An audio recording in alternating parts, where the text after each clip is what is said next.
Well, hello and welcome back to another exciting edition of Coffee with Stephen. So, this is, for lack of a better term, your voter guide. Um, just to give you a little background, a lot of our clients at the Artemis Defense Institute ask us on a fairly regular basis, who do you support for this particular position, or what candidate do you give endorsements to, or do you actually give out candidate endorsements? And give you a little background, we had decided very early on that we were going to try to be as apolitical as humanly possible. If we were dealing with politicians as it related to Second Amendment issues, then we would be very vocal in supporting Second Amendment politicians. What we did not want to do was start getting into non-Second Amendment advocacy. We felt this was important, candidly, because there are a lot of people that come from a fairly divergent background that participate in Second Amendment advocacy that don't necessarily have identical political views all the way across the board. So we effectively said, look, we're just going to, refer people to the CRPA to look at their endorsements because, honestly, their endorsements are going to pretty much mirror ours.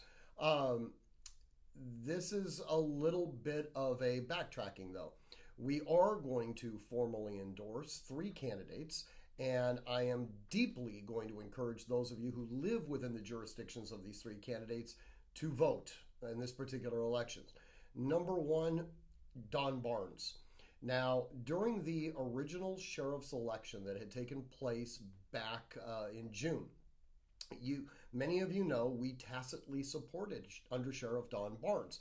The problem that we had was that his opponent, Dave Harrington, was also pro-Second Amendment, or at least was putatively pro-Second Amendment.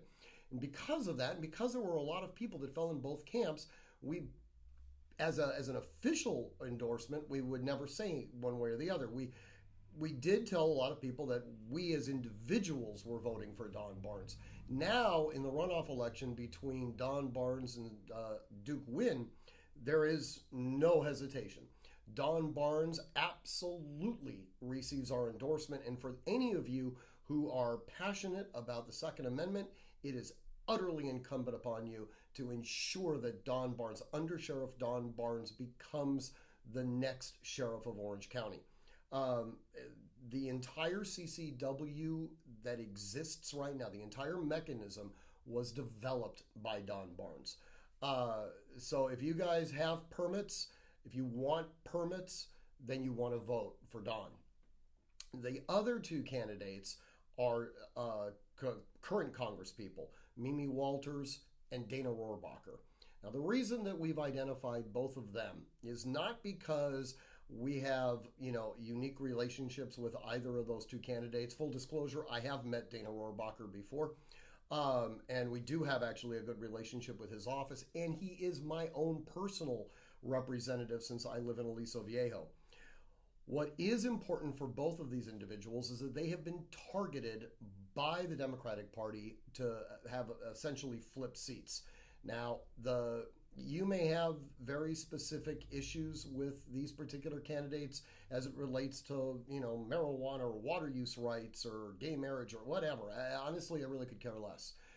When it comes to the Second Amendment, they're both ardent defenders of the Constitution, and therefore, just right off the bat, they're going to get our endorsement. But more specifically and more importantly, if they lose their seats, the possibility of the Democrats gaining control of the House of Representatives becomes very, very likely. A vote against either Dana Rohrabacher or against Mimi Walters is in reality a vote for Nancy Pelosi as Speaker of the House. Now, again, I don't want to get involved in any of the existential politics that exist around Democrats and Republicans or anything like that. What we do know is that the Democratic Party platform, especially as articulated by Nancy Pelosi, is extraordinarily antagonistic to the Second Amendment and to individual liberty. Because of that, it is imperative that if you live within those 2 districts, you vote for the incumbents. So, in recap, we want you to vote for Don Barnes for Orange County Sheriff. We want you to vote for Dana Rohrabacher for or return Dana Rohrabacher to Congress from the 48th Congressional District. And if you live in the Tustin or Irvine area, definitely vote for Mimi Walters. Again, as always, if you have any questions or you want to comment, you can always reach me at steven@artemishq.com. And again, as always, train constantly, train consistently, train repetitively, train with purpose. And above all else, stay safe. Until next week, thank you for having coffee with me today.